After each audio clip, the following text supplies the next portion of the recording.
So good morning, everybody. My name's John Dickie. I'm Director of the Child Poverty Action Group in Scotland, and on behalf of Child Poverty Action Group, but also on behalf of Glasgow Caledonian University's Scottish Poverty and Inequality Research Unit and WISE Centre and the Heriot Watt iSphere and Poverty Alliance, I'd like to welcome you to this event to launch the Poverty in Scotland 2021 book. Absolutely delighted to see so many of you join us today, although when I say delighted, far from delighted that we even have to be gathering in such numbers to discuss the scale and extent of poverty in Scotland. That we have such poverty in such a rich country is something that we should all be very focused on. But I am delighted that so many of you have joined us. I think that reflects that there really is a shared concern across the country on the extent and the scale of the poverty that we're facing, but also a real desire to share ideas and to share potential solutions to that poverty and to put forward proposals for the next Parliament to tackle that poverty and take us towards the ambitious targets that have been set to end poverty by the end of the decade. Poverty in Scotland is a unique collaboration between academics, campaigners, trade unionists, public officials, activists, policymakers and service delivery, people involved in direct service delivery, bringing together a range of expertise and experience. What it does is not just bring together the data, collate and analyse the data on trends in poverty, but also give an opportunity, give a range of views to reflect on what progress has been made on tackling poverty over the last Parliament and what needs to be done in the next Parliament. We produced this book as a collaboration, have done before each of the Holyrood elections for the last decade or so, and as an opportunity to really try and get poverty at the centre of the debate. And I think the fact that we've got so many people here today, the fact that it has been picked up by the media is a step in the right direction. We're going to split the event this morning into two sessions. Initially, we'll hear from some of the editors and authors of the publication, just to get a flavour of what's in the book. And then in our second session, we'll have the political panellists, representatives from each of the political parties, reflecting on and giving their thoughts on what needs to happen in the next Parliament if we're serious about making the progress on poverty that we're all committed to. So in terms of the first session, we're going to kick off with Professor John McKendrick and Professor Angela Hagan, who are two of the key authors and two of the lead editors on the Poverty in Scotland book. And they're going to talk a bit about the key trends that we're seeing on poverty in Scotland, and also some of the key themes that are emerging from the book. And on that note, I'll hand over to Professor John McKendrick. John. Thanks very much, John. Just bear with me one moment while I upload the slides. Angela's a little bit delayed this morning, so I'm very much hoping that Angela will take over from me. But if not, I'll see through. So on behalf of the editors, what we want to do to begin with is just to give a sense of the scale of the problem. What is it, the challenge that Scotland faces just now? Who does it face? And how that might have changed. But I think before we look at the numbers, I think it's useful for us just to stop and to pause and to think about how we make sense of these numbers. Because in many ways, the numbers just reinforce what we already think about the issues. If we're an optimist or a pessimist, we're maybe likely to, in turn, look for a good news story or find fault in these results. We may be somebody who's just simply satisfied with our lot, or do we want to be better than we are just now, or the very best that we possibly can be? And do we look at these numbers and think they're just numbers, or do we realise they're real people with real lives and real problems? So I think it's useful for us to think about how we should respond to these numbers, and then importantly, let these numbers challenge us into wanting to do better for Scotland. And on that note, I think it's important for us to acknowledge there are over 4 million of us in Scotland who are not living in poverty at the current time. Now, that's not to say everybody's comfortable, but I think it is important that we acknowledge that there's a body of people, a resource that could be used to work towards creating a more equitable Scotland for all. We, as John said in the introduction, are a rich country.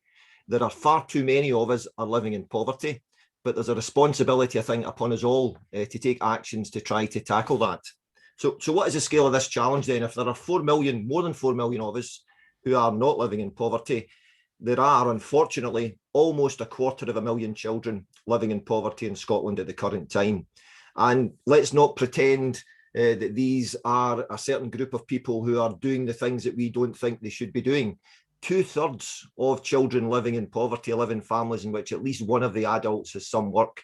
This is a problem that engulfs a wide range of people, a wide spectrum in Scottish society, and far too many children. Also, far too many adults. 650,000 adults, working age adults, are estimated to be living in poverty in Scotland at the current time. It's not just limited to children, and of course, pensioners too. 150,000 pensioners estimated to be living in poverty at the current time. And if we add those numbers up, we're talking about over 1 million of our citizens in Scotland living in poverty. It's a significant challenge. And there's a bad news story to some extent that could be told, because for each of these groups, for children, for working age adults, and for pensioners, there's been an extra 30,000 people who have fallen into poverty over the last 5 years. The direction of travel is not good. And that's something that I think we have to face up to as well. So we have a large problem, and it has signs of getting worse. Now, these are the longer term trends. This is a chart drawn from the book. And again, that point I made at the start, this could be a good news or a bad news story. We could look at that and say that, you know, there's not been much progress made in tackling poverty, and it's child poverty that's represented in this graph for some time. And in fact, things are getting worse over the last few years. But I think there's a good news story in there as well, and that's in the early part of this period, from the mid-1990s through to the early years in the millennium. We were making decisions that were making a difference. And I think the point is we're now at a point in time where we can once again make these decisions that make a difference. The challenge of the pandemic has shaken us up. It's made us quite clearly realise the scale and extent of that problem. And I think it's an opportune moment for us to do something very different and create a very different country. So there may be pessimism to be found in this chart, but I think there's optimism too. But what is this? Is this COVID? You know, is this the fact that these numbers that we're talking about are pre-COVID? And we might expect that things will get worse over the next few years. But we could argue that this is actually the fact that we've had a tackling child poverty strategy for a few years and things have not yet improved. This is a driver of the Scottish Government's drivers of the factors that could be undertaken locally to make a difference to tackle child poverty. Now, again, I can see optimism in this. I can see a lot of good work done locally to lay the foundations for creating a better Scotland, but it's not yet showing in results. And I think we have to face up to that and think about scale of action that's required. So COVID will make things worse, has made things worse rather. It will be reflected in numbers over the next few years, but we've got an opportunity to do something a little bit different. But we also have to have the people thinking that this is a problem that is Scotland's #1 problem and must be addressed. And these data, again, drawn from the book, are Scottish attitudes to what poverty is. Now, there is universal understanding that if people in Scotland, that if people don't have enough to eat and can't exist without living in debt, that's poverty. There's majority understanding that if people don't have enough to eat, but they can't buy other things they need, that's also poverty. But there's only 1/3 of us believe that not having enough to get the things that most people take for granted is poverty too. And I think we probably have to do more to think about what poverty is, think about the things that make people's life more difficult than they need to be. And I think there's still more hearts and minds to be won. There's more public debate to be had about the nature of the problem of poverty in Scotland. And that's what the evidence suggests. In terms of evidence, well, it is a problem that cuts across Scottish society, as we said. The 6 groups at the top were the 6 priority groups, or are the 6 priority groups that are defined in the Child Poverty Act. These are groups that have a disproportionate risk of poverty, such as lone parents, ridiculous proportion. More than 1/3 of lone parents currently living in poverty in Scotland, as is the case for all these populations. But there's a flip side to that we must acknowledge as well, that the other side of the coin, not just the lone parents, but also two parents, not just young mothers aged under 25, but also older mothers. In each of these other populations, there are a significant proportion of our people living in poverty too. So, for example, if we take it about households with no single parent in it, still 1 in 5 of these households live in poverty. And the important point here is this is a problem that's cutting right across Scottish society. It's not limited to particular groups. Yes, there are groups that need particular actions because the risk is disproportionate, but it's something that engulfs a wide cross-section of society. And we might look at this chart, which looks at Scotland in a UK context, and we look relatively favourable. Our rate of, in this case, children in low-income households is slightly better than most parts of the UK, comparable to some, but slightly better than most. But I think we want to do better. We can't be satisfied with 24% of our children living in poverty. We want to reduce that significantly. We want to eradicate poverty. If there is a league table, we want to be top of that league table and have the very lowest rates in the UK. And it's a Scottish-wide problem. It's also not just a problem for a Glasgow or a Dundee or a North or East Ayrshire. Even in the very most affluent parts of our country, poverty pervades. More than 10% of our children are living in poverty in the very most affluent parts of our country. So that's the evidence. It's not a good picture, although there are maybe signs for the optimists in there. And Angela, I'll move on to Angela. I'll share some words about what we could be doing to make a difference and to reduce these numbers.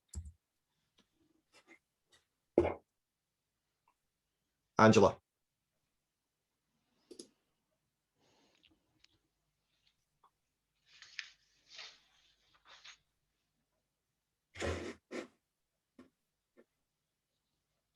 I can see Angela's there.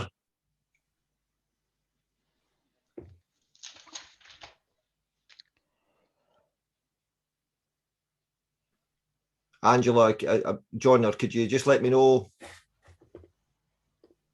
Yes, I don't know, John, if there's anything more you can say about the trends whilst we wait for Angela to come in.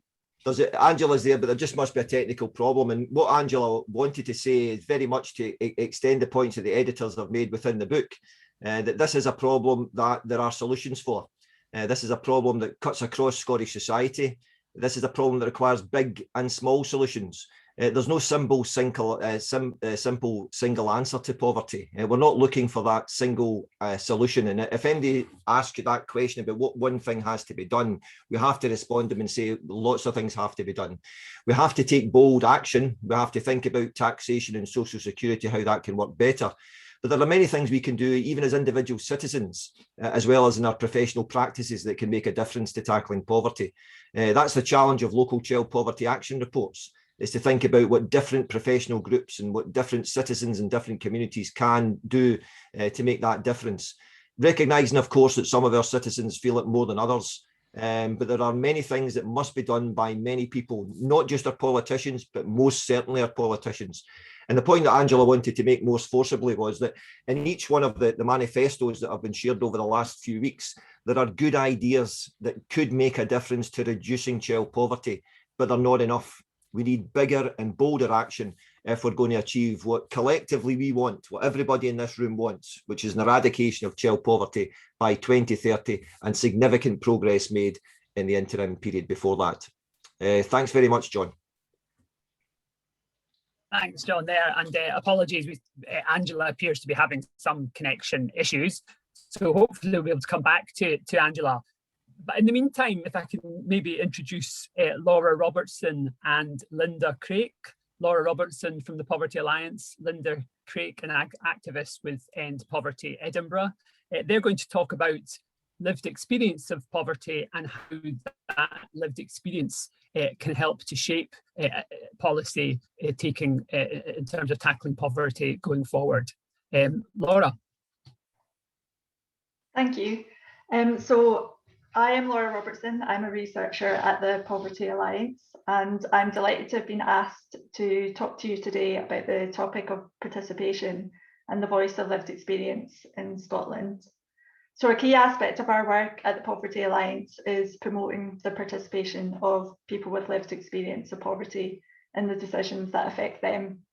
And through our research on citizens' experiences of poverty in Edinburgh for the Edinburgh Poverty Commission, I've been privileged to have been a part of supporting the development of End Poverty Edinburgh over the last year, which is a group of Edinburgh citizens who share a common goal to that in order to make change, citizens must be involved and listened to from the outset.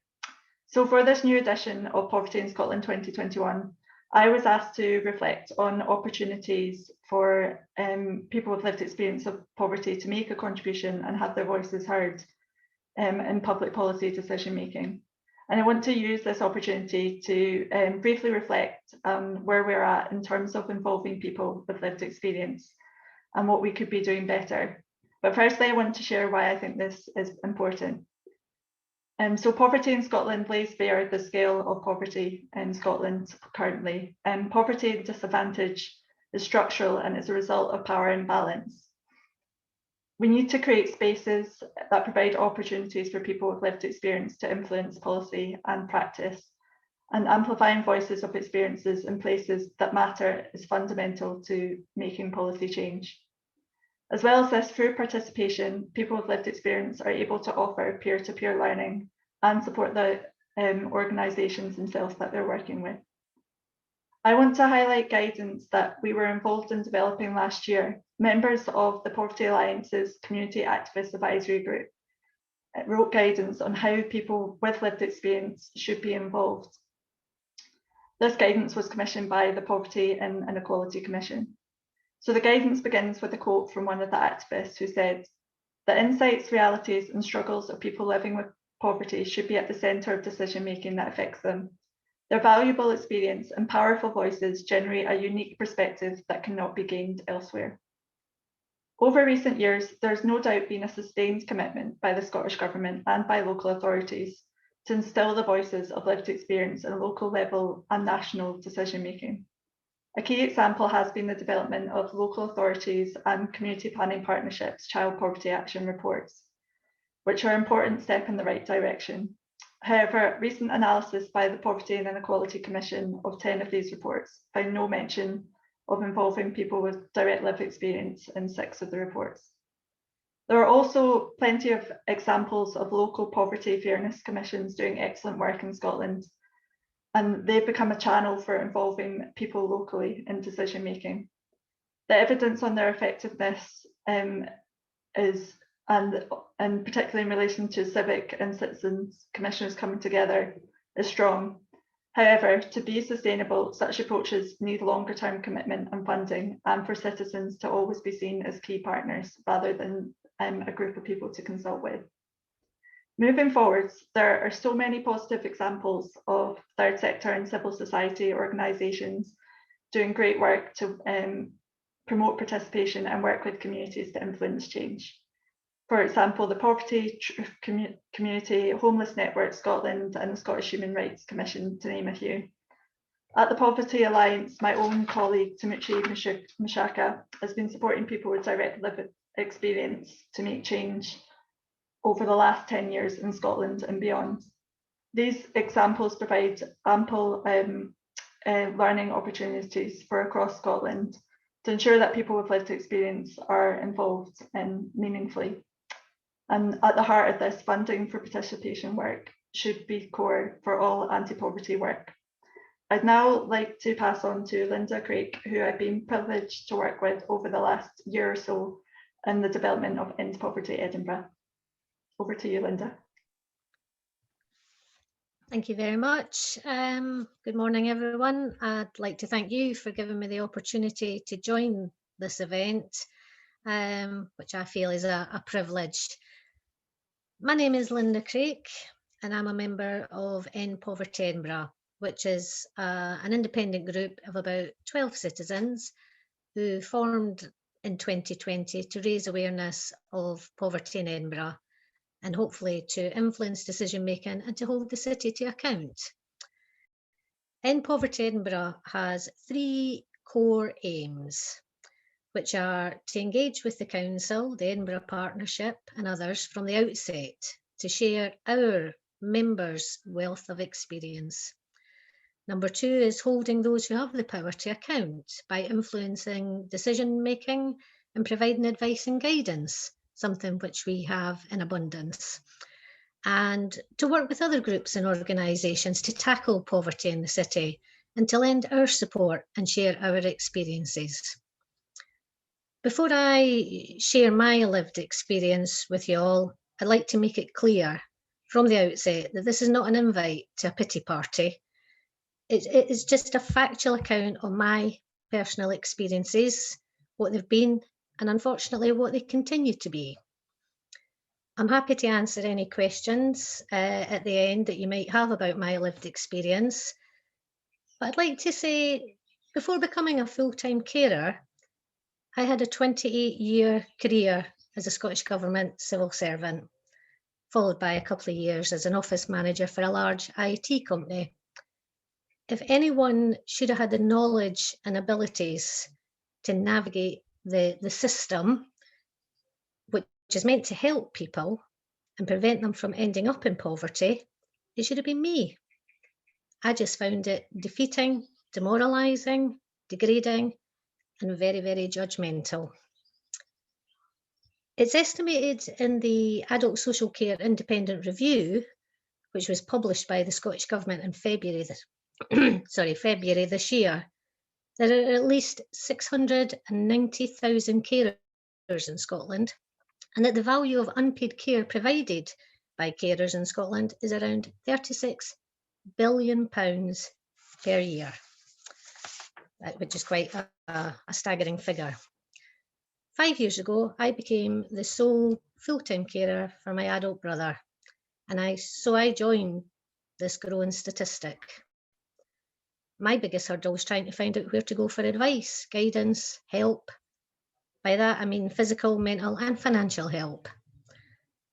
My first big issue was trying to communicate with DWP to get them to recognise or acknowledge that I was now my brother's carer, and completely and solely responsible for his physical, mental, and financial well-being. I was passed from pillar to post for months. I filled in endless duplicate forms, which were never acknowledged, and I made dozens of phone calls, most of which were never returned. I know, having spoken to many other carers now, that my experience is not unusual. In fact, it seems to be the norm. At Edinburgh's council advice shop, I was given what turned out to be false and completely conflicting information in comparison to what DWP had told me. Back to square one again. Then I turned to Citizens Advice, who listened to my situation, understood the issues I was having, and told me almost everything I needed to know. They gave me more factual guidance in 1 hour than I had managed to get from central and local government departments and agencies in more than 6 months. Citizens Advice also pointed me in the direction of Vocal, Edinburgh Carers Hub, to seek advice and guidance on my role as a carer. Vocal were, and continue to be, a source of invaluable factual advice and support to myself and hundreds, probably thousands, of other people in my situation. And so it was via my connection with Vocal that I became involved in End Poverty Edinburgh. Initially, I was slightly reluctant because I didn't class myself as being in poverty, but now I understand more what poverty is. What do I personally hope to achieve with this involvement? That others just do not have to go through my experience. The bewildering, stressful, repetitive, soul-destroying, degrading process to get the help that people need. If End Poverty Edinburgh can play a part in helping to ensure that poverty in Edinburgh is eradicated, then it'll all be worthwhile. Ultimately, the aim is to ensure that we, through our lived experiences, can highlight the many issues and stumbling blocks that currently exist that prevent people in a variety of situations, not just carers, from getting, or in a lot of cases, even asking for the help and support they desperately need. Prevention is definitely better than cure. So I think we need to ensure that people know where to go for help and that the information they're given is consistently correct and helpful. Those in need should not feel that they are being judged for the situation they find themselves in, nor should they feel worthless and forgotten about. Thank you very much for listening. Thank you very much, Linda, for sharing your experience with us, and I think for getting across just very, very clearly and articulately just how important getting access to the right advice and information in a way that's not stigmatizing, that's not judgmental is, and also how important it is that we actually listen to people's experiences. So whether it's at a policy level or at a service level, we start to adapt and change the way we deliver services to ensure that people have access to the financial support and the other supports that they need to protect themselves and their families from poverty. So really appreciate that input from Linda and from Laura. And I hope that's something that we kind of bear in mind as we go through the morning, just thinking about how we involve people with direct experience in influencing policy through over the next Parliament. As I say, we'll go on to the next speakers and then come back for Q&As, and I'm glad to see people already posting questions in the chat bar and the Q&A function, so please do that, and we'll come back to some of those questions once we've heard from the other speakers. I think we now have Angela Hagan that's been able to establish contact, establish her link, so if I can bring Angela back in now just to talk a bit about the sort of key themes that she discusses in the book Poverty in Scotland. Angela. Good morning, John. I don't know if you can hear me. We can hear you, yes. Oh, good, thanks. Great. Gosh, I think they had an easier time getting the helicopter on Mars than getting into getting my system to work this morning. I'm terribly sorry. We can't see you yet. Oh, there we go. Yep. We're nearly there. I'm so pleased I was able to hear a bit of Linda's contribution there, because for so many reasons, but particularly to hear the voice of carers as well in all of this. And Linda's experience absolutely speaks to what we try to do in this edition of Poverty in Scotland.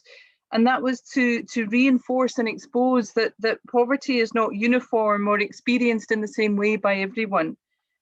And that the realities of the structural inequalities that produce and sustain unequal economic, social and political status have to be exposed and acted upon. And one of the things that we've tried to emphasise in this volume is, and the way we say it in the book, is the intersections of gender, race, disability and class compound people's income poverty, increase their time poverty, and especially for women who do most of the domestic labour and unpaid care. And so, as I say, in the volume, we've tried to expose that the level and nature of inequality that exists in Scotland, and that was here before COVID hit, but which the pandemic has made very much worse. But this inequality is systemic, and so it needs a whole system response. And one of these systems, if you like, is how we provide support and pay for care. Unpaid carers, as we've been hearing, support and sustain the people they care for, but also unquestionably support the functioning of society and the economy as a whole. Social care and support is vital for the social, economic, political and cultural participation of disabled people, older people and others. Social care and care workers have traditionally been undervalued and overlooked until COVID. But we need to move beyond the sentimentalising of care and heroes to a whole system response, to invest in care as our social infrastructure. And that's what I talk about in the book, drawing on the work of the Commission for a Gender Equal Economy and colleagues at the UK Women's Budget Group, whose research globally has repeatedly shown the return on investment for investment in care. And in the case of the UK, there's potentially a 2.7 times higher return on investment in care than there is on investment in construction. An investment in care is an investment in green jobs, individual well-being, an investment in carers, and in gender equality, all of which will contribute to shifting the dial on Scotland's persistent poverty. And that's one of the themes that we carry through the book. The importance of the care economy, the workers in the care economy, as Kay Sillars has pointed out, and the need for us to see care not as a drag on our economic or public finances, but as absolutely essential if we are to take a whole systems approach to advancing equality, realising rights and eliminating poverty. So thank you very much for bringing me back in, John. I'm sorry I had such problems this morning, and thanks to John McKendrick for the opportunity to be involved in this project and all his hard work coordinating us all across the writing team, and to all the co-editors and co-authors for their contributions and collaboration. I'm really looking forward to hearing more contributions this morning on the collective commitment to change, and how, again, collectively to hold elected and public authorities to account for progress in eliminating poverty in Scotland. So I'll leave it there just now, John, but thank you very much. Thank you very much for that, Angela. As Angela mentions, the book includes 12 viewpoints from 12, a range of authors who all give reflections on how different tools can be used to tackle poverty. So tools ranging from social security, economic development, public finance.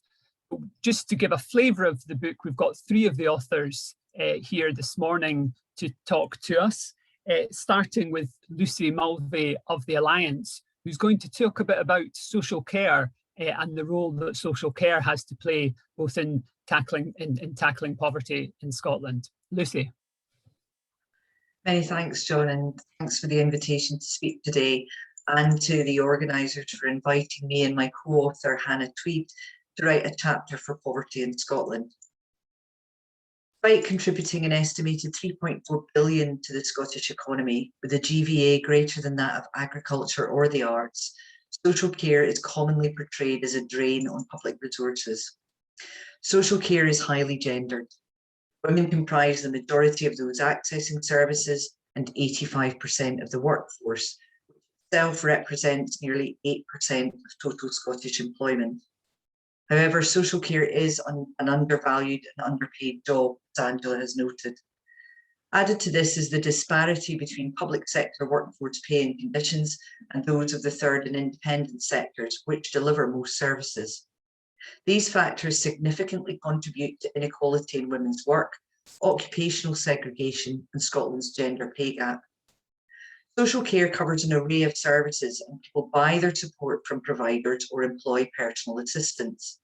Scotland's approach to social care is called self-directed support, or SDS, which is enshrined in law. Legally, people should have choice and control over their support if it helps them achieve the personal outcomes that they have agreed with a social worker.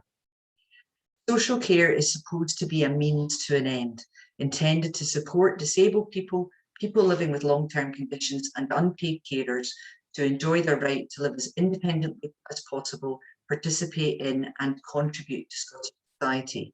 It's support to thrive, not just to survive. In theory, SDS should be available for support with things like going to work, school or college, help with household tasks and shopping, or to pursue leisure activities. Unfortunately, however, SDS is still not fully accessible. There is inconsistent availability of options around the country, and not everyone is given free choice over their support. Issues that impede people's access are narrowed eligibility criteria, budget cuts, poor waiting times, and a lack of transparency, amongst many other things.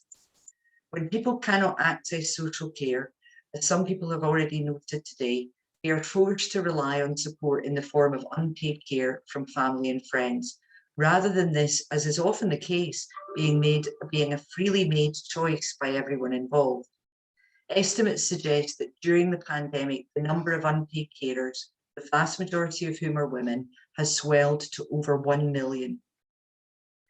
COVID-19 has served to shine a glaring spotlight on the fault lines in social care that many people involved from a range of lived and professional experience have long recognised.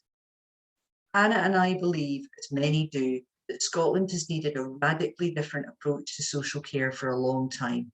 We can't expect good quality, equitable support for all and good working practices by maintaining the status quo. We propose that a human rights-based approach to social care is the answer, and are pleased to see this reiterated in the recommendations of the Feely Review of Adult Social Care. But what would this look like? Well, firstly, we need to properly reframe social care as a human right. This will undermine arguments that it's a drain on resources and shift culture away from stigmatising views of age and impairment. That unhelpful narrative can be replaced with one that portrays social care users and workers as rights holders, and social care itself as a positive investment in Scotland's people, society and the economy. Secondly, it's imperative that we move beyond the rhetoric of rights. Rights provide a common language to address competing and thorny issues, but they're not just lofty theoretical aspirations. They can and should be used in a practical way against all parts of the system. For example, incorporated into national law, explicitly embedded and cited in fiscal, inspection, regulatory and commissioning frameworks, and mainstreamed into employment conditions, service design and delivery. Using a rights-based approach would ensure several things: an equitable supply of accessible, good quality services across the country, that people and unpaid carers are equal decision makers in their lives, service commissioners, providers, inspectors and regulators understand their duties to respect, protect and fulfil the human rights of those who both access and work in social care. It would help reform the current competitive and market-driven service commissioning model. Using a rights-based approach would ensure fair work, and by applying human rights to the financial system within which social care sits, for example through human rights budget work, we can reconsider national revenue, taxation and budget transparency, challenging the assumptions that currently underpin and drive finance policy and process. In closing, I'd like to note that, as currently arranged, social care means that some people must pay to enjoy the same human rights as others. This is completely unacceptable and must end. So we also advocate for all social care services to be universally free. Thanks very much. Thanks, Lucy, for that really succinct and helpful contribution. The theme of human rights and taking a human rights approach to service delivery as being key to preventing and eradicating poverty is a theme that runs through several of the chapters of the book, including housing, social security. So that's something worth picking up on and thinking about. Our next contributor this morning is Kay Sillars from Unison, who's going to talk a bit about the role that the childcare workforce has played in tackling poverty and how policy needs to change if it's going to fulfil its role as part of the solution to poverty in Scotland. Kay. Thank you. So I'm Kay Sillars and I am a policy lead for Unison Scotland in education and health, and I'd like to thank you for inviting me today, and maybe thank you for asking me to write the piece or dragging me through all the revisions until it was finished. It was fun.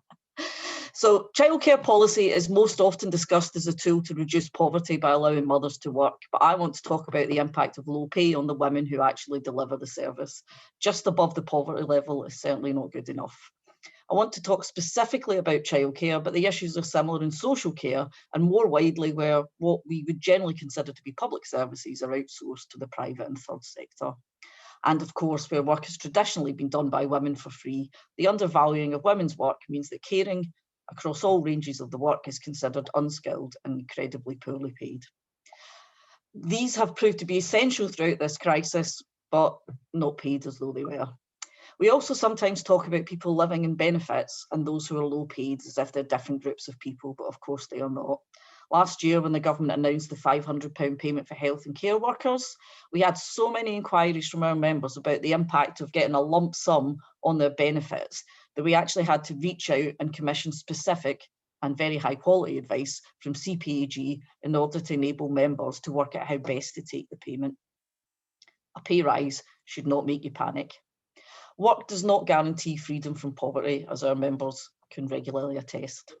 I should also add that childcare workers, despite all of their essential work, were not included in that bonus payment. The majority of Unison Childcare members work in the public sector, and it is those, mainly women, that I work closely with and for.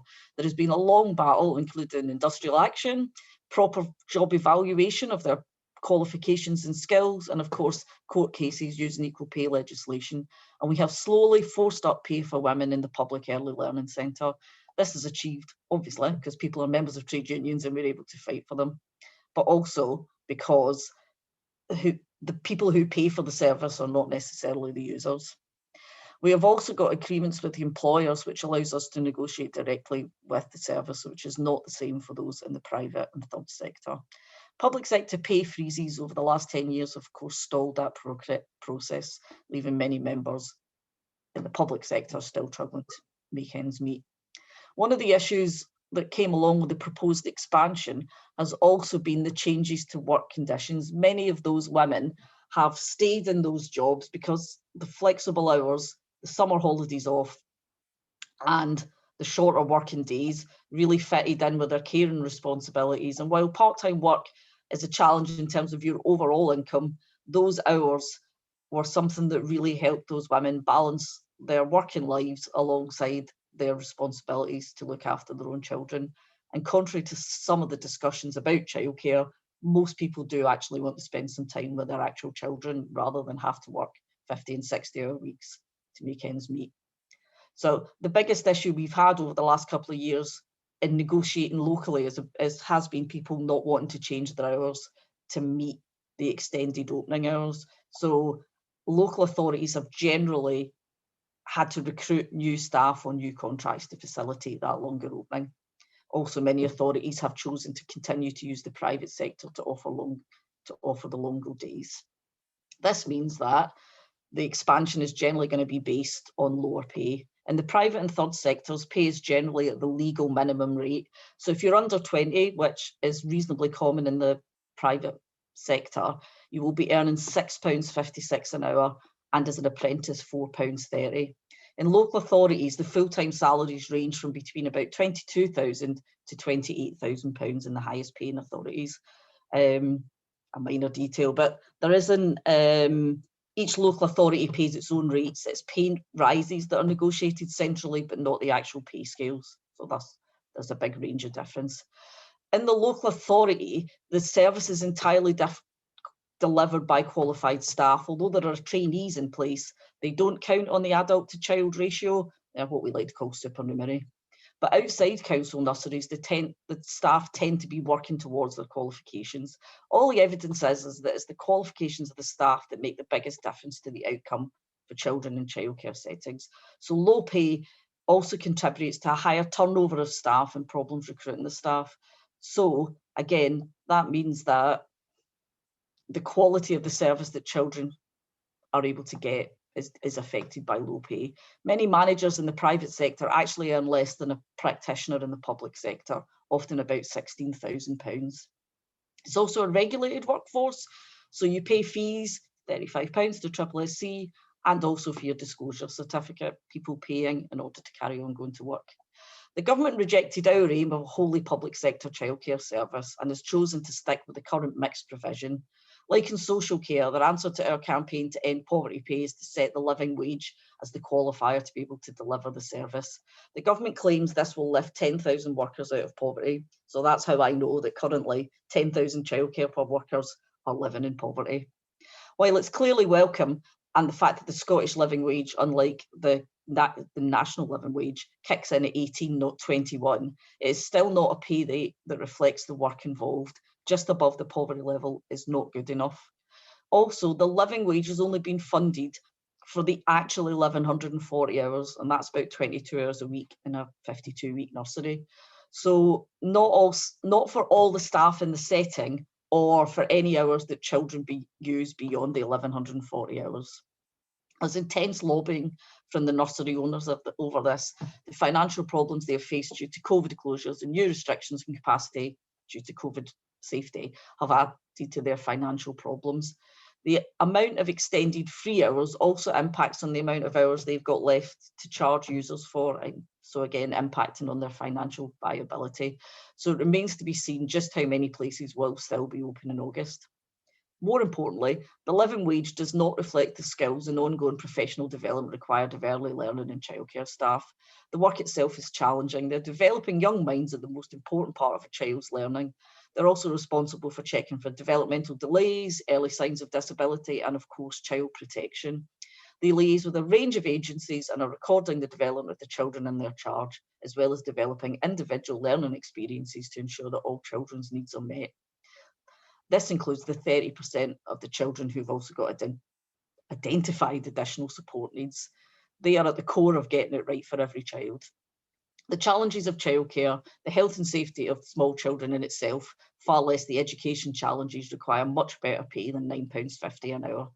The extra hours promised in August will of course reduce the cost of childcare for many families, but the current proposals mean that the largely female workforce will continue to struggle to make ends meet. This also means that there will continue to be a high turnover of staff, and that means that children themselves will suffer as they're not being supported by the experienced and qualified workforce that all the evidence shows makes a huge contribution to closing the poverty-related attainment gap. Childcare can offer a route out of poverty to both parents and workers, but only with adequate investment in the service and an explicit commitment to achieve both of these goals. The workers who deliver this service cannot be the ones who pay the price for delivering the services through low pay, poor pensions and long hours. A truly anti-poverty childcare service is one that properly improves the lives, incomes and opportunities of both children and the families who use the childcare and this largely female workforce. We should not sacrifice or prioritise one group at the expense of the other. An anti-poverty childcare service is possible and we should keep fighting for it. So thanks. Thank you very much, Kay, for that contribution.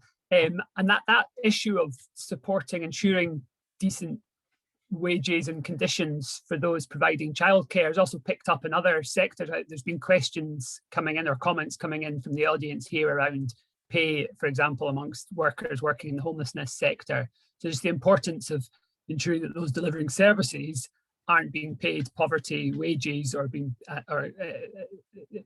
absolutely key to tackling poverty, the way that we deliver services and the way we treat our workforce critical to this. So thanks for that. Now going to bring in Jamie Livingstone, who's the head of Oxfam in Scotland, who's going to talk about the links between tackling poverty in Scotland and the targets that have also been set and the work that will need to happen in the next Parliament to make progress on climate targets and how we do that in a way that contributes to ending poverty. Jamie. Thanks, John, and good morning, everyone. In my chapter, I talk about two key injustices at the heart of the climate crisis and the people impacted. Firstly, that those with the least are already paying the price first and worst. And secondly, the clear evidence that those suffering the most did very little, if anything, to cause this crisis. I also stress, though, the importance of preventing a third new injustice for those in poverty by seizing the opportunity that climate action brings to bolster social justice. At a time of public finance pressure, the poverty, inequality and climate crises must and indeed can be tackled together. Now, a warming planet affects every country on every continent, but it is the poorest people, those least able to cope, who are hit the hardest. We see the impact every day. The climate crisis is a cause and a multiplier of poverty, and it also hits women hardest. This was really hammered home to me during the drought in Malawi in 2016. In my chapter, I feature Jennifer Nkutima, who I picture when I think about the climate crisis. Now, Jennifer was 24 when I met her, and she was looking after her 3 orphaned nephews. All of them were hungry because our maize crop, their only source of food and income, had withered. For other communities, the very ground beneath their feet is at stake. Claire Antaria lives in Kiribati in the central Pacific Ocean. Almost the entire land area lies less than 3 meters above sea level. I'm scared, and I'm scared for my people, she told my colleagues in the Pacific. But such climate injustice is felt by those with the least in Scotland too. Even before COVID, some 279,000 households face the injustice of extreme fuel poverty. Low-income groups are more likely to live in urban areas with high levels of pollution, and they're also more likely to have health conditions aggravated by it and have less ability to move home to avoid it. The cruel irony is that the poorest, wherever they did, have done the least to cause climate change, the second injustice. Globally, the emissions of the richest 1% are more than double those of the poorest half of the world put together. And within the UK, the average carbon footprint of the wealthiest 1% is 11 times larger than that of someone in the poorest half of society. We must confront this extreme carbon inequality. But in doing so, we must not create a new injustice by leaving those in poverty to pick up the tab for the action needed to tackle a climate crisis created by the richest. Now, in November, COVID allowing, COP26 will happen in Glasgow. President Biden is currently trying to inject some new momentum during his Earth Day summit. 5 years on from the Paris Agreement, that's badly needed, with the world already 1.1 degrees hotter. To limit that to 1.5 degrees, the threshold between dangerous and disastrous climate change, global emissions need to fall by 45% by 2030. Yet, pending analysis of some new commitments made yesterday, existing plans amounted to just a 1% cut. As president of COP26, the UK government has a huge responsibility to galvanise new action, and its announcement that it plans to cut emissions faster than any other rich nation is positive. But as home to the host city, Scotland and the next Scottish government can also help inspire faster progress. Our legal climate targets are amongst the strongest in the global north, so-called net zero by 2045. But while our emissions have halved, we missed our last 2 annual targets. So there is much work to be done to hit our 2030 target. We must build upon strong progress in weaning ourselves off coal while cutting emissions from agriculture and reducing those amongst the richest, including from car journeys and flights. But wherever possible, our actions should seek to benefit proactively those in poverty. Investment in heat and energy efficiency can help tackle fuel poverty while creating much needed green jobs. Spending on public transport also disproportionately benefits those in poverty. And for workers and communities who will be impacted by this necessary change, we must deliver upon the Just Transition Commission's call for us to move beyond the rhetoric in Scotland. We must fund the rapid but fair transformation of our economy and the society it serves by taxing high emitters. And we must also require firms accessing public money to help cut Scotland's emissions. But we can't leave those already impacted without the support they need either. Amid significant underfunding globally, the Scottish Government's Climate Justice Fund is very welcome. However, frozen at just £3 million per year since 2016, it's lost value. It must now grow significantly with, given those who caused this crisis, this money deliberately raised by taxing high emitters, high earners, or wealth. To conclude, history will not judge the next Scottish Government on promises made. Those days are over. It will be judged on whether our emissions fall at the speed demanded by the science, while critically protecting those in poverty. Scotland's commitment to climate justice and to people like Jennifer and Claire will be put firmly to the test. Thanks, John. Thank you very much, Jamie. These are 2 key issues that are going to face the next Parliament, and how we tackle climate change in a way that ensures that we're also tackling poverty and vice versa, absolutely essential to the next Parliament. We're short of time for questions and answers. I think we have tried to pack a lot into this session in terms of giving you a flavour the range of issues covered by poverty in Scotland. I should flag at this stage that you can download a 4-page summary of all the chapters from the CPAG website, as well as order the full publication there as well. So please do that. We've had quite a few questions and comments around what more can be done in terms of supporting unpaid carers, picking up on some of the contributions that we've heard. And I just wondered if we could come back maybe first to Lucy and then to Linda in terms of your thoughts on what more can be done within the Scottish Parliament's powers to support unpaid carers in a way that would contribute to tackling poverty. And maybe Lucy, from your perspective, first to the Alliance, and then to Linda, drawing on your personal experience of what would have helped in terms of support as a carer. Lucy first. Yeah, thanks very much indeed. I'll keep my comments brief because I'd really very much like to hear more from Linda on this than me, to be honest. I think that there's a lot more that could be done within the sphere that I've and myself and Hannah have written about in the book, social care. But I also note that comments have been put into the comment and in the Q&A about social security, and there's certainly action that could be taken there as well. But to be honest, I'm going to shut up and really let Linda speak to this issue, if that's okay. Thanks. Over to you, Linda. I'm not sure I'll have the answers to it all. For me, on a very personal level, getting acknowledged as a carer was my major hurdle.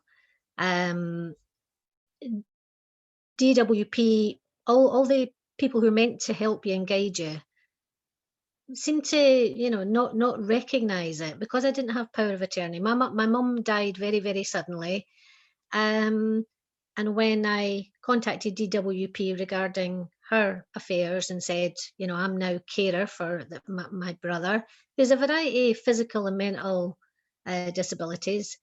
Their reaction was they'd obviously noted down somewhere there was a change in circumstances, so they stopped my brother's benefits because they assumed that he and I were husband and wife because we had the same surname. So not only did I have no income, and then obviously it was a case of, well, I had my own house, I had to sell my house because that was classed as an asset. No one seemed to be able to tell me how to get recognised as a carer. And it took about, I would say, 18 months. Luckily, I had the money from the sale of my house to support myself, but about 18 months for them to recognise me as a carer. And of course now, I do get carers allowance, which the other night there I worked out, I care 24/7. So it works out at 45p an hour. I feel I have still a lot to give, but without support and guidance, help me to find someone to look after my brother so that I can still work. That's the big thing that I find really demoralising is I can't work and I'm judged. People say, oh, well, you're on benefits, you're judged. If there was a one-stop shop, somewhere to go for information on all aspects, without having to go to DWP, go to the council, go to Citizens Advice, go to Vocal, it would have made life a lot easier. Thanks very much, Linda. Points there that others have been raising about the importance of sort of joining up services to make it easier to access services and support. And also the point about this is about action that's needed across different levels of government, including UK government. So although we're focusing on the Scottish Parliament and the Scottish government and services in Scotland, clearly there's things that need to happen at UK level as well to ensure that people get the support, the financial support and the other supports that they need, and that the way in which that's delivered is so important. So thanks for that. We have kind of run out of time for this session. It's great to see the Q&A and the discussion in the chat forum. So I think hopefully people are feeling they're getting responses to some of their questions there. Some of these issues we'll also be able to pick up in a few minutes with the politicians from the different political parties. And I look forward to that session. In the meantime, we're just going to have a very short comfort break to allow people to get a cup of tea and come back. But if you can come back very sharp for 11:10, and we'll start absolutely sharp at 11:10 with our political panel, hearing their reflections on what they've heard so far and setting out what they think they will do if elected to the next Scottish Parliament to take forward some of these issues we've heard about. So thank you, and see you all again in less than 10 minutes.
Well, welcome back everybody to the second session of the launch of Poverty in Scotland 2021.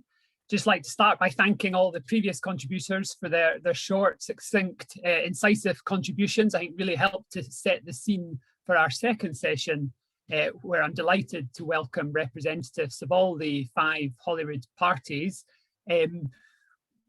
Starting, we're going to hear from each of them for under 5 minutes each, and then open it up for questions from all of you. So really please do use the Q&A function to post your questions. We won't get to all of them in the discussion, but even if we're discussing in the chat and in Q&A, we hope to get back to you. So without further ado, I introduce the 5 panellists. We have Neil Gray representing the SNP, Councillor Kyle Thornton representing the Scottish Conservatives, Pauline McNeill for Scottish Labour, Alison Johnson for the Scottish Greens, and Carole Ford for the Liberal Democrats. So if I ask Neil to come in first, and then we'll work through the panellists and then open up to Q&A. Neil. Thank you very much, John. I'm really pleased to have been asked to take part in this event today. Addressing poverty for me is one of the most important issues a government can do. It's the right thing to do morally, socially, but also economically. And tackling poverty is what drives me in politics and has dominated so much of the work I have done with so many colleagues that have presented this morning. Until I resigned as a Member of Parliament last month, I was co-chair of the all-party group for poverty at Westminster for the last 5 years. I was co-chair with a Conservative MP, and that is so important because for us to make progress in this issue, we need cross-party consensus. And as progressives and anti-poverty campaigners, we need to take people from other parties. And as John rightly said in his introduction, we also need to take the public with us too, if we're to succeed in tackling poverty. We've heard a great deal in the earlier session about what's so important in going forward. What John's introduction showed us is that poverty is an issue that can be tackled with political will. We saw a sharp decline in poverty levels where there was an investment in the social security system, but that has been cut to ribbons over the last decade, first by the Liberal Tory coalition and then by the majority Tory governments. It has had an impact in that poverty levels have stagnated in spite of investment in some parts of the UK.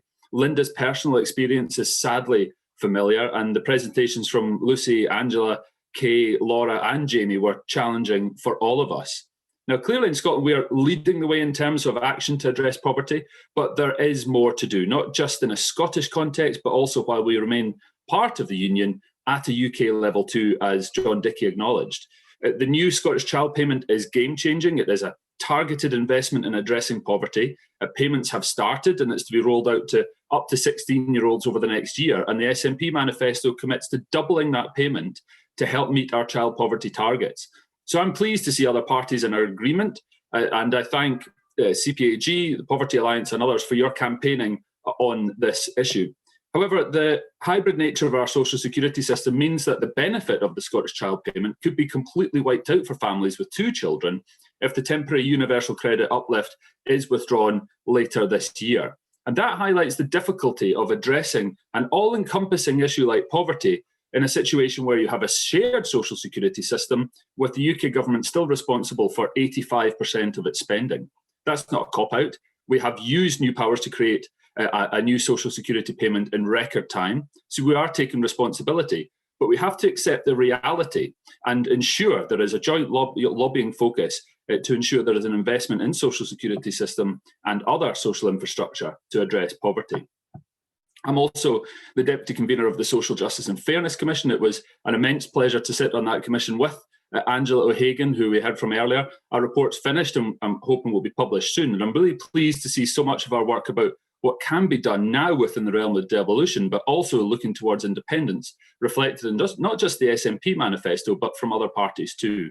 And it matters because of the story that Linda has shared with us. Her personal experience navigating the social security system is all too common and all too familiar.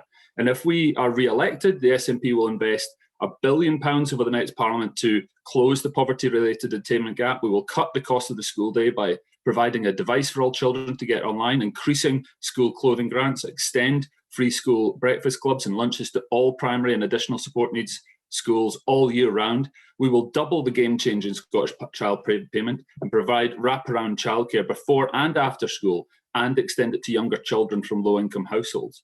We're also looking to work towards delivering a minimum income guarantee and build on our record of delivering social and affordable housing by investing £3.5 billion to build 100,000 affordable homes, and 70,000 of those will be for social rent. We also use our limited social security powers to create and expand child and adult disability payments, a new winter heating allowance, and keep supporting our new carers assistant payment.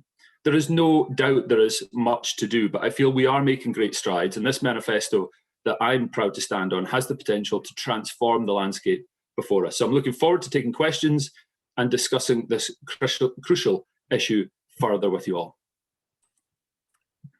Thanks very much, Neil, and thanks for keeping to time. So I'll just hand over now to Councillor Carole Thornton for the Scottish Conservatives. Kyle. Thank you very much, John, and thank you for your invitation today. I've certainly found the presentations today of interest, and I think really one of the big ones I took away was this idea that there is not a single solution. There is not one thing that we do that will simply change things overnight, but it will take a raft of measures and a different cohort of things coming together to help us to tackle poverty. And I really want to use my time today to outline a range of Scottish Conservative manifesto commitments, which I feel are particularly relevant to tackling poverty in Scotland. Our view is that one of the primary drivers of poverty is unemployment, and is in people not being able to maximise their employment potential. And we want the next Scottish Parliament to focus on rebuilding Scotland following the pandemic. We believe we need to have a focus on retraining and upskilling. I would introduce a £500 skills account to allow every Scot to access training courses. And we would also look to introduce intensive rapid retraining services for those who have only recently become employed, to ensure people can return to employment very quickly, and ideally with a higher skill, or at least at the same skilled type job. We also want, and part of this is because the opportunity not just to return to employment, but also to upskill, allows people to access higher paid work, higher skilled work, and can then assist in helping people to be relieved of poverty and hopefully to exit poverty in and of itself. We'd also want to introduce an extra 5 hours of wraparound childcare after school for all children in primary 1 to 3 to help working parents access childcare that fits around their working lives, and remove the barriers that women in particular face from re-entering the workplace or taking on more hours. In regards to Scotland's social security powers, we'd ensure that the Scottish Child Payment is increased to £20 per week by the end of the Parliament. We would also look to speed up the rate at which Holyrood is taking control of Scottish social security payments, which are now under devolved control, as at the moment we're only planned to actually bring those under Holyrood's control by 2025. Turning to education and young people, we just now have a cohort of pupils in Scotland who have been through one of the most difficult periods of education in living memory. We would introduce a £120 million COVID catch-up fund for those pupils and a national tutoring programme to make sure nobody is left behind because of the pandemic, and we hope to help accelerate a boost to closing the attainment gap. On education in general, we agree with Audit Scotland, who've made it clear that the pace in closing the attainment gap has slowed and it needs to happen more quickly. And to that end, we would make an investment of £550 million into employing 3,000 more teachers across Scotland, including a rural teacher fund. We'd also look to support children and young people when they're at school by introducing free primary school breakfasts and lunches for all pupils. And this again is the benefit of helping families, particularly who are in poverty, by ensuring that children are able to access free breakfasts and lunches when they're at school. And finally, I turn to rebuilding our communities. We would look to build 60,000 affordable homes, including 40,000 for social rent. And we'd support the construction industry in Scotland to return to their pre-2000 levels of house building, so that we're building around 25,000 homes a year at the end of the Parliament to help ensure everyone has a good quality home to live in. As a serving councillor, I also know the key role that local authorities play, and in particular the local community groups that support communities play in helping to tackle poverty by things like helping to access advice services, retraining courses, and just generally local support. As such, what we want to do is ensure that local authorities' income is linked to Holyrood's income, so that we don't have a situation like this year where the income of local authorities went up by 1%, but Holyrood's income went up by almost 9%. We want those to be linked so that local authorities have the resources, not just to support their communities, but to make sure that we are investing in services, rather than local authorities such as Mulvagh and Glasgow simply having the choice of cutting our budget year after year after year. And finally, within local authority control in particular is the role of local environment. And I noted in some of the notes sent out prior to the meeting that the role of environment is one thing that has been highlighted in the papers. And this is one where local authorities can have a crucial role to make the environment accessible, to give people access to things like playing fields, sports services, things around in their local community to boost well-being. And again, helping to fund local authorities will help them to support improving the local environment and keeping it in a good quality manner. So thank you very much, John, for the invitation. I look forward to the questions, and I will leave my remarks at that. Thank you. Thank you very much, Kyle. And without further ado, I'll hand over to Pauline McNeill for Scottish Labour. Pauline.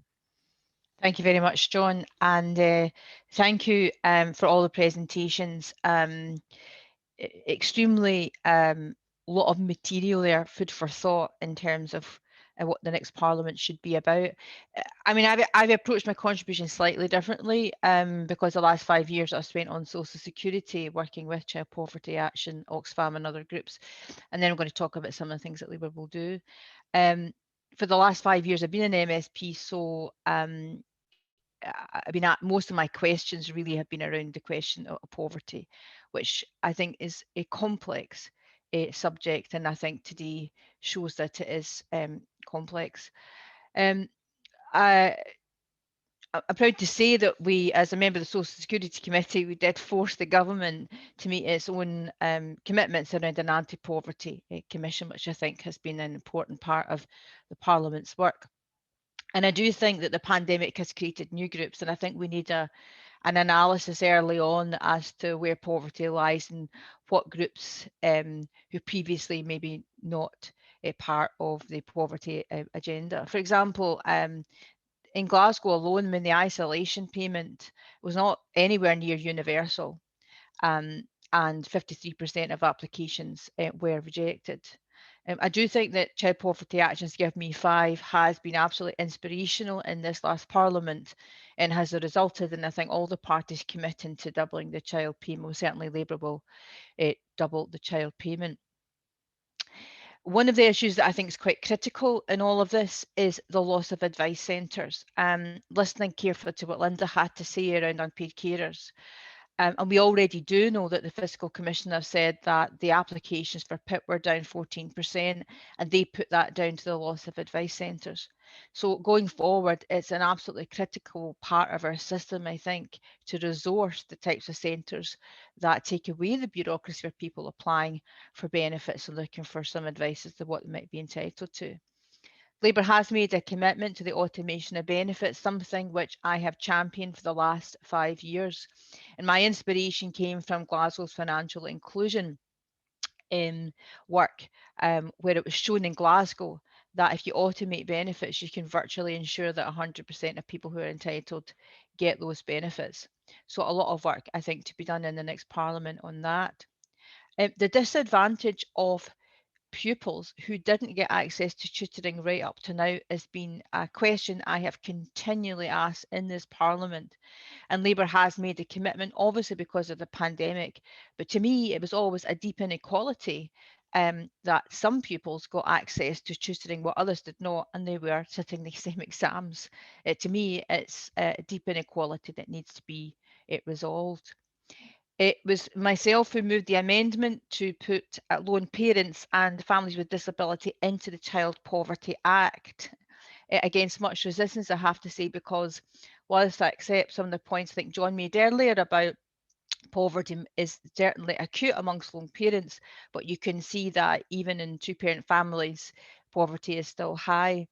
But I think it's important to know that, well, I think that poverty isn't just about not having enough income. If you're a lone parent, then you don't have another parent to help you manage form filling, helping your child at home. So lastly, I mean, Labour's whole election pledge is around a national recovery, putting a national recovery first. That is how we're going to tackle poverty and inequality in Scotland. And we will put housing centre stage of our recovery and ensure that every young person gets a job or a place in education or an apprenticeship. If we don't tackle housing costs, we will not tackle poverty, which is why I spent the last 3 years trying to get my fair rents bill through the Scottish Parliament, and I intend, if re-elected, to return to that question. There are too many people forced into the private rented sector without the choice of a social home or the right to own a home because of insecure employment. So getting rents down and giving tenants' rights to Scottish Labour is a central feature of our housing policy, and we've committed to building 120,000 homes in the social sector over the 10 years, and the creation of a national housing agency, as we think it's necessary to pull all the skills, to create the availability of land, and to make a mass building programme for the social sector possible. So I'm really pleased to take part in today, John. I think there's lots of ideas there that maybe many politicians have not thought about. And I think critically, we all have our own manifestos, we all have our own pitches to make, but I do hope the next 5 years in the Scottish Parliament does focus acutely on the question of how we tackle poverty, how we reduce child poverty, what are the mechanisms that we have at our disposal to do that, and spend the next 5 years making Scotland a better place. Thank you.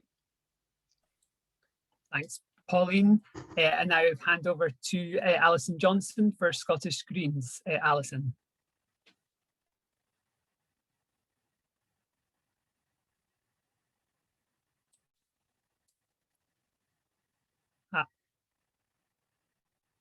Well, maybe it seems to be an issue with Alison coming in there. So maybe if I can hand over to Carole Ford for the Scottish Liberal Democrats. Carole. I should say I am here. Oh, sorry, Alison. No, fine. I was just having an issue here. It's okay. Should we? If we come to you, Alison, and then if you want to come in now, yep, and then we'll come to Carole after. Alison. Okay. Thank you very much. Yes. Can you see and hear me? We can, yes. You can, okay, grand.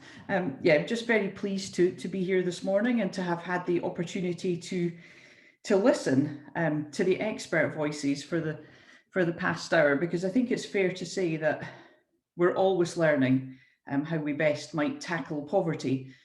But I think one thing that is absolutely crystal clear is that poverty isn't inevitable, and with political will, we can apply solutions that will eradicate it in a wealthy nation like Scotland.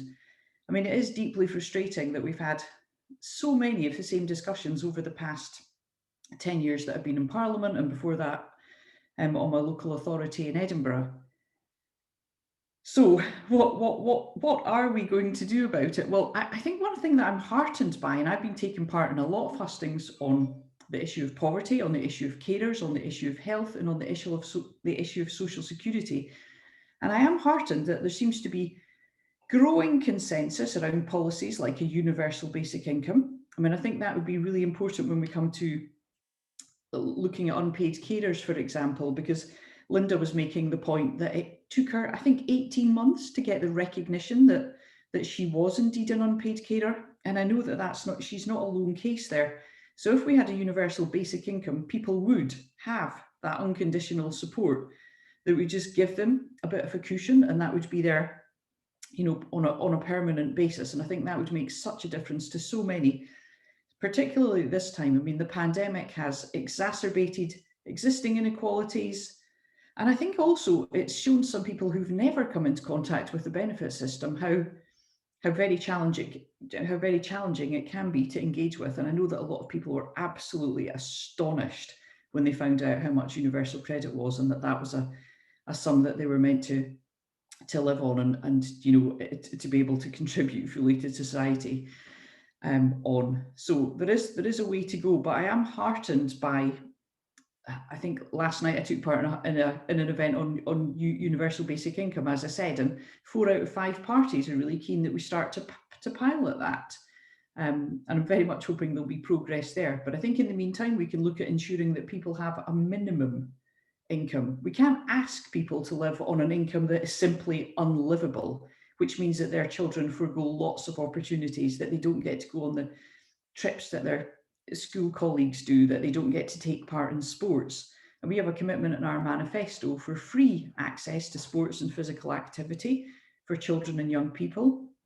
I think that's really important too, because we're losing, these young people are losing on just so many opportunities to gain skills, to have fun, to meet new friends, to meet people they might not meet otherwise. And it's just that general feeling of exclusion. But of course, you don't want to take part in activities like that often if you feel you've not got the right kit, if your clothes are just wrong. So I think we've got to work too on making the day more affordable for everyone. And that's where I'm really proud of the work we've done with the introduction of free bus transport for all aged 21 and under, which will come on stream. And also the fact that we've worked with the SNP government through our budget negotiations to increase provision of free school meals for young people. And I think it's also important too that we do work on those free school meals so that they are seen as, I don't know, an attractive option that maybe keeps our young people out of the local takeaway. I mean, there's work to be done there too, isn't there, when it comes to planning around schools and what's deemed acceptable by our planning authorities. And the Scottish Greens are proposing a citizens' assembly to explore the future of taxation and public services. We'd like to see a windfall tax on pandemic profits. And we too have commitments around affordable housing. And it's quite bizarre, isn't it, that we talk about affordable housing? I mean, why are we building houses that are simply beyond the reach of so many families in Scotland? We also want to tackle the scourge of empty homes. Lots of people are in a position of being able to sit on an empty home as an asset, and we'd like to make sure that these empty properties are brought back into use.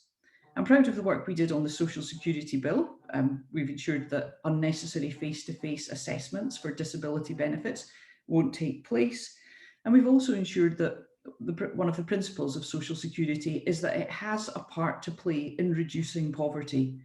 So this agenda really is about fair work. It's about access to work, which you don't have if you're an unpaid carer. I think that is something we need to look at in the round, because imagine if our unpaid carers said, do you know what, I simply cannot do this anymore. I mean, society would crumble. So we've got to make sure that proper support is in place there. I think that's something that's come across very loud and clear in this election campaign. I was struck by some of the figures that were shared with us earlier. You know, only 35% of households in the 10% most deprived areas say that they're managing well. I mean, what a stress to live under. You know, the impact on physical and mental health when you're living in such straits it's considerable. And I remember the words of, you know, our previous Chief Medical Officer, Harry Burns, when he spoke about the need for a compassion that stands in awe of the burdens that others carry, rather than one that stands in judgment. And I think Linda made the point about how uncomfortable she felt when she was navigating the benefit system, and how judged she felt, like she wasn't contributing to society because she wasn't doing a sort of standard paid job. No, she was looking after someone who really needed her help and her expertise in understanding their well-being. I think Lucy, was it Lucy, you know, was speaking about making sure that people can thrive, not just survive in Scotland. And I think the presentation too on the impact on GVA and so on of a caring economy, that has really struck me, that there's a 2.7 times higher return potential there than in construction. And we often sort of focus and obsess on infrastructure investment as we talk about coming out of the pandemic, or indeed coming out of the financial crash. But I think if we invested properly in a caring economy, we could have, you know, well-paid, meaningful jobs that we really, really need, because there is a great shortage in these areas, and we could really boost the economy and the prospects of so many people, both those who are caring and those who are being cared for. I'm probably running out of time, so I'll stop there, but I'm looking forward to the questions later. Thank you. Thank you very much, Alison. If I could hand over to Carole now.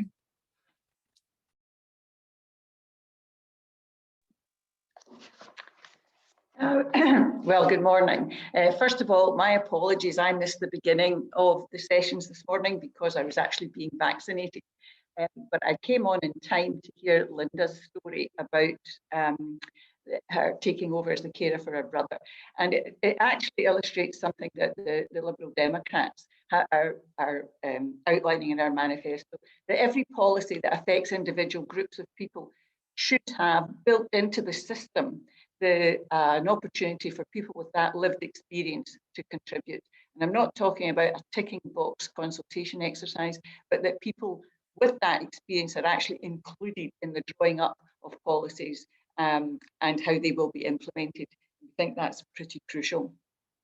I think there are two main issues at play in discussing the issue of poverty. One is to do with alleviating poverty itself, actually getting money into people's pockets. And the other is to do with mitigating the effects of poverty, particularly the long-running intergenerational cycle of poverty, which is so difficult to escape. Now, I agree with Alison on the issue of getting money to the people who need it. I think there is a growing level of consensus, doubling the child poverty payment, continuing the universal credit uplift, ensuring that pension credit and care allowances are actually claimed, fair wages and secure employment, and ideas around the minimum income guarantee, or ultimately, possibly UBI. All these ideas are becoming much more widely accepted. The Liberal Democrats would add to that the removal of all costs associated with personal social care and an increase in carers' allowances. So that's all to do with getting more money to people. The summary document that I read refers to the possibility that unemployment benefits should be related to the value of lost earnings. And I actually find that quite an intriguing idea, because that was the previous basis of such benefits. The UK moved away from the notion of contributory benefits with varying levels of payment to a basis of entitlement. So I'm actually interested to read this section in more detail. I'd like to understand what is the reasoning behind this suggestion. But to some extent, the discussion on mitigating the impact of poverty throws up more diverse ranges of views. And I'm just going to illustrate that with two specific issues, one on education and the other is transport. Scotland has actually been singularly unsuccessful in tackling the educational attainment gap, a gap which actually cements in the poverty cycle. The attainment challenge funding has made very little difference. Indeed, some schools in receipt of that money have actually declined in performance. Yet, the challenge funding is to be increased with no examination of why it hasn't worked in the way that people hoped. There appears to be no examination of the very specific hurdles which disadvantage children from poorer households, nor of the equally specific strategies which might alleviate them. So this is the focus of Lib Dem education policies, tackling head-on the difficulties with basic literacy and numeracy, and the problems of low aspiration and engagement in school. It's not lack of ability, it's lack of motivation and engagement that is holding back children from poorer areas. These problems start very early and they must be tackled at that stage, not years later when it's much more difficult to do so. Similarly, inequalities in access to transport exacerbates social injustice. In Glasgow, for example, where I live, the suburban rail network actually traces out a path of relative affluence. You can track it on a map. Personally, I have a 4-minute walk to a station and a 9-minute train journey into the city centre. This gives me access to job and education possibilities with minimal effort. Now contrast that with a bus journey from an outer suburb, a bus journey which meanders through a couple of housing estates before finally heading into the city. How feasible is it for a young person with an early morning start time? So we need to take back local control of bus routes which operate to build demand and increase access in less advantaged areas. The health disadvantages in Scotland are well known. Are we proactively teaching children to cook or simply parrot the phrase 5 a day? Do school PE lessons actually concentrate on monitoring and improving fitness levels or on traditional games which many pupils don't enjoy? Do we teach essential parenting skills to teenagers? If the education system doesn't actively seek to break the poverty cycle, then it will continue. I welcome this comprehensive report on poverty in Scotland, and I hope it will lead to tangible and substantial improvements for those who find themselves in economically deprived circumstances. Thank you. Thank you very much, Carole. Lots of comments and questions coming in the Q&A and in the chat function. We don't have a huge amount of time, so I'll maybe just kind of ask three or four key questions that seem to be emerging. One, some questions around rural poverty specifically, and the need not to overlook rural poverty, and whether panelists could say something on their thoughts on that.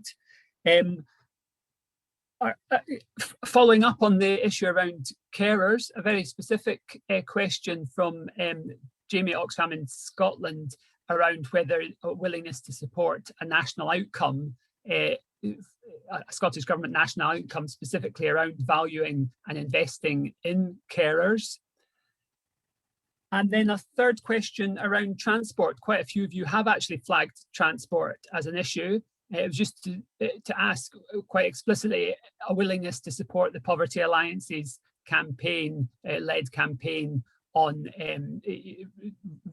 extending concessionary travel support in Scotland. I'll maybe leave it with that just now and see how we get on. But if I can maybe come back first to Alison, if you want to kick off with your response to one or more of those questions. Yes, thank you. Undoubtedly, people living in more remote areas have different challenges. It may be that they're not on a public transport network. It may be that it's difficult for them to access high quality food easily. They may be further away from GP surgeries and so on. So undoubtedly, there are challenges there that we must account for. I mean, I think in our manifesto, we're doing a fair bit of work on how we might repopulate those parts of Scotland. And I think one thing we've seen through the pandemic is people making different choices about where they might want to live if they don't need to travel into work. So we may see a shift outwards from the central belt.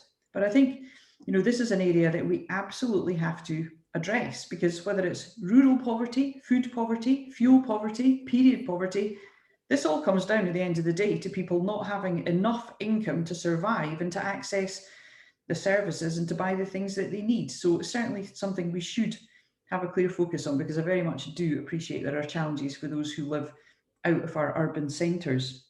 On the national outcome for carers, this has come up in several hustings that I've previously been at, and I think it's fair to say there's been a great deal of consensus and support for that across the board. I mean, it just makes absolute sense given the impact that caring has on our society as a whole. We want to make sure that we're doing everything we can to make sure that those who are caring and those who are cared for, you know, are having that the outcome is optimal.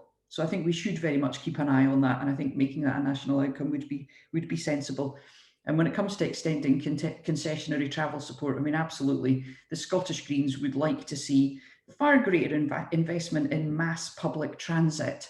I mean, electric cars, yes, they've got a place in fighting climate change, but you can still sit in an electric car traffic jam. You've still got all that embodied energy. You've still got prohibitive costs for the many people in Scotland who can't afford or don't want to have to own a car. So I think everything that we can do to make public transport more acceptable and more normal, and I think obviously introducing young people to it at an early age is really important, because then it just becomes part and parcel of life. And it does, of course, make the day far more affordable for far many, you know, for far more people and individuals and families, because sometimes getting a family of 5 on a bus, that is an expensive day out if you've got return bus travel. So I'd like to see us go further and faster, although I'm pleased, you know, that we've made some progress there too. Thank you. Thanks very much, Alison. Pauline, can I maybe bring you in here on rural issues, removing transport barriers? Yeah, thanks very much. Yeah, I think it's really important that we don't forget that inequality, and fuel poverty being the most stark example in the rural parts of Scotland where fuel poverty is highest. So there needs to be a focus on how we're going to get fuel costs down in our rural communities. And the the issue of housing rural communities, the housing policies really got to fit the local community, and we've said something about that in our manifesto. We've made specific mention of that, and second homes in rural areas is quite a big issue. For me, and Scottish Labour does talk about this in the recovery plan, valuing carers, unpaid carers, and people who work in the caring sector is the top issue, I think, that's come out of the pandemic.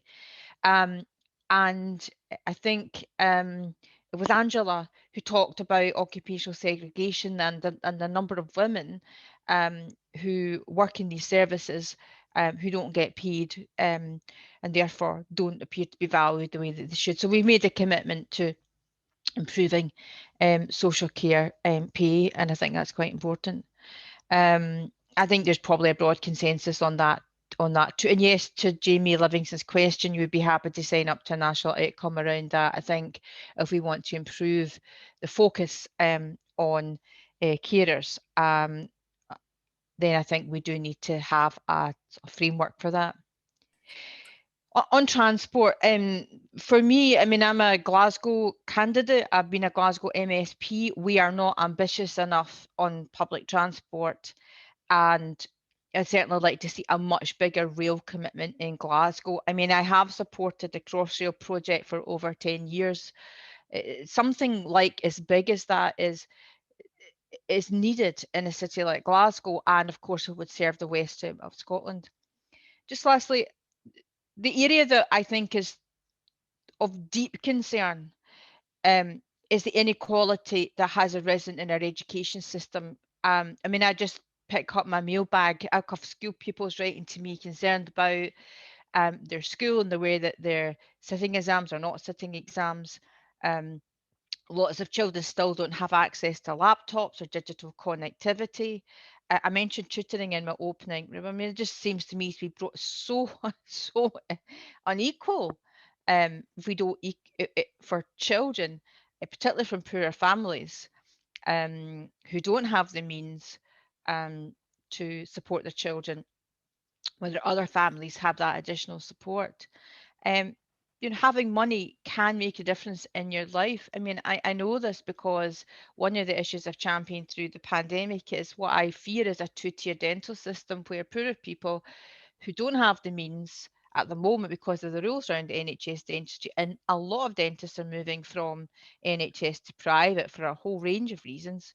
And Scotland had made quite considerable progress on oral hygiene. Both Labour and SNP, I think, had made progress in those years, but there's a real danger that poorer families are going to lose out if we don't recognise this going forward. So we've made some commitments around dental health as well. Thanks, Pauline. And maybe a point just to add here that there's chapters on health, on education, on housing, all in the full Poverty in Scotland book. So I would draw the panelists and audience's attention to those as well in terms of picking up on some of those themes. Carole, I don't know if you'd like to come back in here.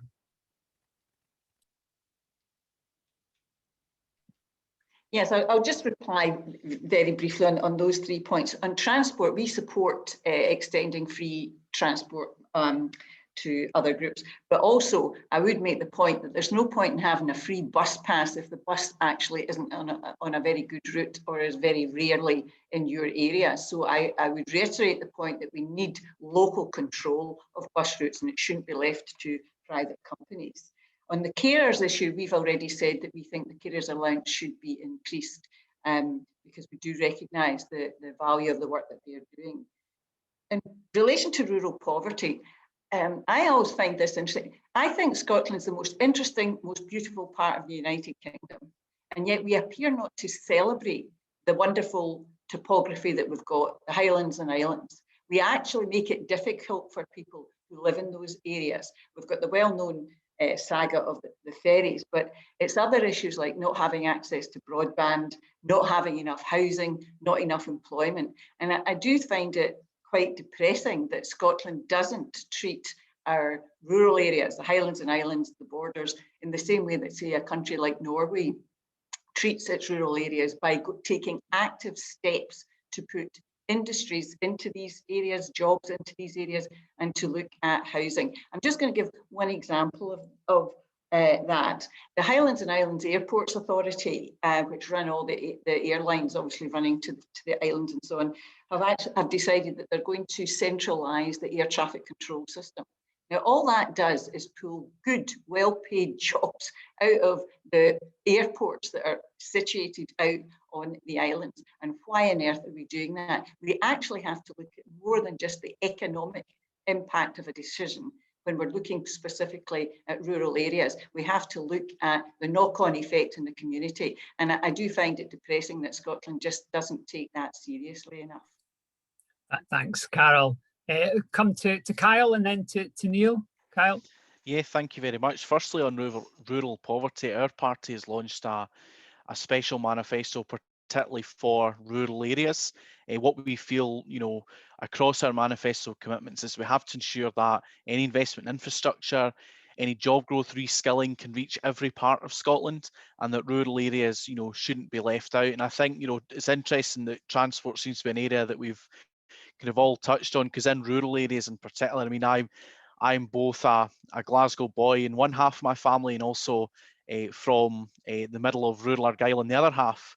And from the Argyll half, to get to your nearest train station takes at least a 45-minute drive and a 20-minute ferry, and that's before you've reached any particular population centre. That's just to access, a train. Bus services very often take 3 or 4 buses to reach anywhere, and so it's the challenge in that is, how do we support people to access, new job opportunities? How do we actually help people to access services and things that are on offer if they aren't connected and they aren't able, to get between places to actually do that? And part of that is simply infrastructure. I mean, an example of that in Scotland, we have the A83 in Argyll, which pretty much has been closed for most of the last year.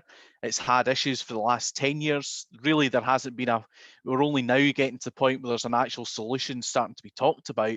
And yet, if that was in the middle of Glasgow, if the Clyde Tunnel had been closed, at any point for more than, 2 hours, they would be absolute hell to pay, yet we don't treat that crucial infrastructure in the same manner. I think it's a really important thing we have to do. In regards to carers, I could only agree, as much with all my colleagues in terms of we must absolutely value, unpaid carers, those who, are caring, but also for our social care staff as well, who over the last year, have went absolutely above and beyond in making sure that their residents, the people that they support, have interaction, are supported and are kept safe, and I think, government, regardless of who is in that government, has to look to take better care to make sure that social care staff are given the same support, and the same training, and particularly if we then look at pay, as others would be in the healthcare sector. And finally, in regards to transport, I am less convinced on concessionary transport, I have to say. I mean, my key concern is making sure that actually, there are transport options available. It's all very well to make it, concessionary. The problem, particularly of bus services, for example, if you have, if the weight of travellers then goes so deeply to concessionary travel that it becomes uneconomic to run a route, the concern is that we'll simply see operators pulling routes out of unprofitable services. We can only support so many. Actually, what I want to see is investment to make sure that we can have routes that people across, areas can access and that work for people. If I take where I am in the south of Glasgow, I can get into the city centre relatively quickly. But if I want to take public transport to get somewhere that is 5 minutes away in a car by public transport, I have to get 3 buses to do that, because the route only runs in, despite the fact that the GP is on that other route, despite the fact that, the post office is on that other route, yet that doesn't connect in very well. I think what we need to look at first and foremost is connectivity of our public transport, and to make sure that actually it runs and it, provides the service that people need to. And whether that's public, whether that's private, to be honest, what I want is the best service possible for people at the best value. I am less concerned in regards to who the operator of that is, but that it actually delivers for people in Scotland. Thanks, Kyle. I'm aware we're running out of time, so if I can pass over to Neil just in response to the questions, Neil. Thanks, John. Yeah, in terms of rural poverty, I'm originally from Orkney, so I have a personal first-hand experience of that, and our manifesto talks about quite a number of areas around helping rural areas, such as expanding community wealth building, local procurement, repopulation, looking at ideas to help with repopulation, including giving local authorities the power over tackling the issue around second homes, which is a major issue. Also investment in broadband accessibility, about mobile coverage. Also in terms of linking to the questions here around transport, expanding railway networks into rural areas, and ensuring that they are accessible. Now, obviously, there's an issue there in terms of the responsibility for accessibility of railway stations, which is reserved via Network Rail. But there are a number of areas there that we're looking at to try to help tackle rural poverty. And another is establishing a £20 million rural entrepreneur fund to help the establishment of rural businesses. In terms of the carers pledge that Jamie raised, I haven't actually seen it, but certainly in terms of our manifesto and our commitment around a national care service, bringing up standards and equalising standards across Scotland, but not just in terms of outcome for those in receipt of the care, but also for the workers who are delivering it. Providing a carer's wage and ensuring that standards are brought up. It's going to be crucially important as we seek to attract more people to this crucial industry. And yes, in terms of transport, extending concessionary travel, that we're committed to maintaining what we have and expanding it to younger people as well. Really important areas and plenty in there in terms of our manifesto on how to help address all three. Thank you very much, Neil, and thanks again for being succinct there. We don't have any time for any further questions, I'm afraid. I'm aware that there's lots more coming in. I suppose I would say I hope this is the start of a conversation and the start of a discussion that will continue until election day and beyond. So please, do continue. Those of you who have asked questions, continue to engage with your political representatives and take these questions into further hustings and this discussion. I mean, I suppose just in terms of immediate real encouraging to see quite a lot of consensus and agreement across the parties in terms of the issues that need to be tackled, in terms of what needs to be done, not least the commitment now from every party to at least double the Scottish child payment. I suppose what the Poverty in Scotland report makes clear is that needs to be very much a first step and needs to happen sooner rather than later, and needs to be the foundation for a whole range of other actions that we've begun to look at today. So on that note, can I just thank all of our political panellists for joining us today, for engaging with the whole of the full discussion, debate, listening to the questions, answering the questions, and we look forward to working with the parties in the next Parliament to actually make the kind of step change action that's needed to meet the child poverty targets and the wider outcomes on poverty that all of you have signed up to. So thank you very much for joining us today. I now like to bring in Satvat Rehman, who is the Chief Executive of One Parent Families Scotland, a member of the Social Renewal Advisory Board, a member of the First Minister's Advisory Council on Women and Girls, long-standing and active lead member in the End Child Poverty campaign, who's just going to give us a few kind of independent reflections and observations on the book itself and also what she's heard from the political representatives. Satvat. Okay, thank you very much, everyone. It's going to be challenging to try to summarize some of what I've heard. There's been such a rich debate today, and the contributions have all been so full of passion and ideas and the commitments that we need to be taking. And actually what we've done is we've looked at how COVID has really shone a light and exposed some of the worst inequalities that have existed pre-COVID and have been exacerbated by the pandemic that we've experienced. I just want to say I welcome the contribution to the debate on poverty that we see in the book and the chapters.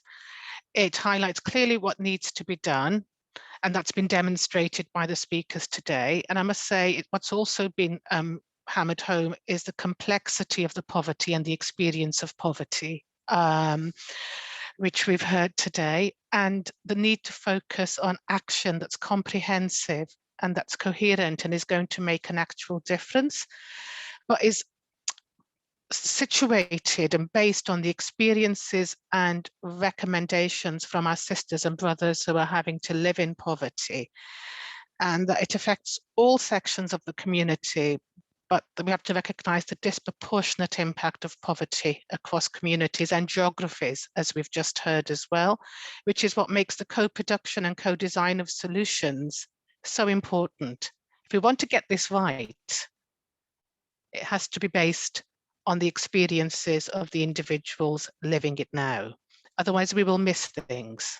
There will be gaps. If we look at it from a policy perspective or from the way our services are organised at the moment, we'll do what's convenient for the policymakers and the service deliverers, not what's actually going to make the biggest difference to the families and the individuals living in poverty. And it's recognising that one size doesn't fit all. And I think some of the words that I've heard today over and over again is the need for it to be rights-based. You know, this is not something we're doing because it's, you know, we want to do it. People have a right to live with an adequate income and not in poverty. And we should be held to account if we're not providing that. I think that's come through clearly today. As of some of the fundamentals of what's at the heart of this is a lack of money. You know, we should be looking at a cash first approach, and that's why the consensus across the political parties to doubling the Scottish Child Payment and looking to see how we can get cash into families' pockets is, I think, critical to this. Also, what's come out quite strongly today and in the book is the need to recognise and value those who take those critical unpaid roles. Carers, the parenting roles, and how we can provide via social security. I think there was talk about minimum income guarantee or a UBI. There's all sorts of debates about what the mechanisms can be, but I think it's important for us to have the consensus around that it's something that needs to be done. These are critical roles, and as I think Alison said, they've been, and Pauline and others, they've come to the fore during COVID in terms of how critical they are to us. There's the ways in which the book talks about in the chapters and the 12 points, the 12 areas and points for tackling poverty, where we can look at how we can mitigate at the moment around reducing household costs, transport, costs of school and college, food, money, shelter, housing, things so many take for granted, but should absolutely be a right to each and every single one of us. And I think when it comes to power, as well as looking at political power and where it lies, we have to look at the power we have in our communities. We have to look at the power we have through our trade unions to organise and to demand change, and the opportunities that there are coming up through that, for some of the things that have been discussed around care, childcare, investment. I mean, when the political party representatives were talking about the things that they're going to invest in to tackle poverty, why it's incumbent on us to do so socially, morally and economically, that there isn't a single solution. What we need to look at is what the cumulative impact of all the things that are being proposed is going to be and what real difference it's going to make. And I think in the book and in the evidence, in the analysis we have in the book, in the chapters around lived experience, and as I've said, those tools for tackling poverty, we've got a blueprint. It brings together so much of what's discussed in so many areas. And I think for us, the big thing now is to act on it.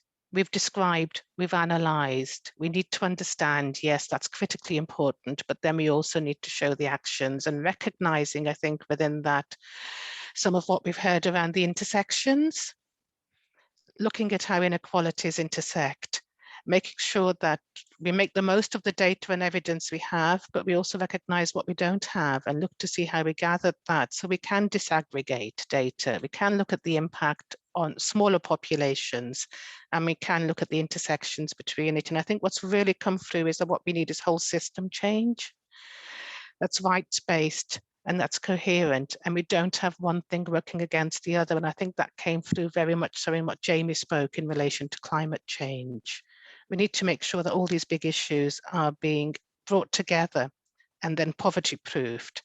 So we safeguard and we poverty proof the future. We use the opportunity, we use the book and what's in the book so that come 2030, we've met those targets and we're looking at what more can we do to make sure that we sustain them, because I think a number of speakers have said today, we've made progress before. We need the political will to make the progress and the choices to do so and to sustain the progress and maintain it. And I look forward to the day when I'll be coming here and listening to speakers talk about the book we've just published, which will be about how we ended poverty in Scotland. Thank you very much. Thank you very much, and a positive note there to look to end on. This is, we now need to move to action, and we need to start thinking about when we will be able to write that book about how we ended poverty in Scotland.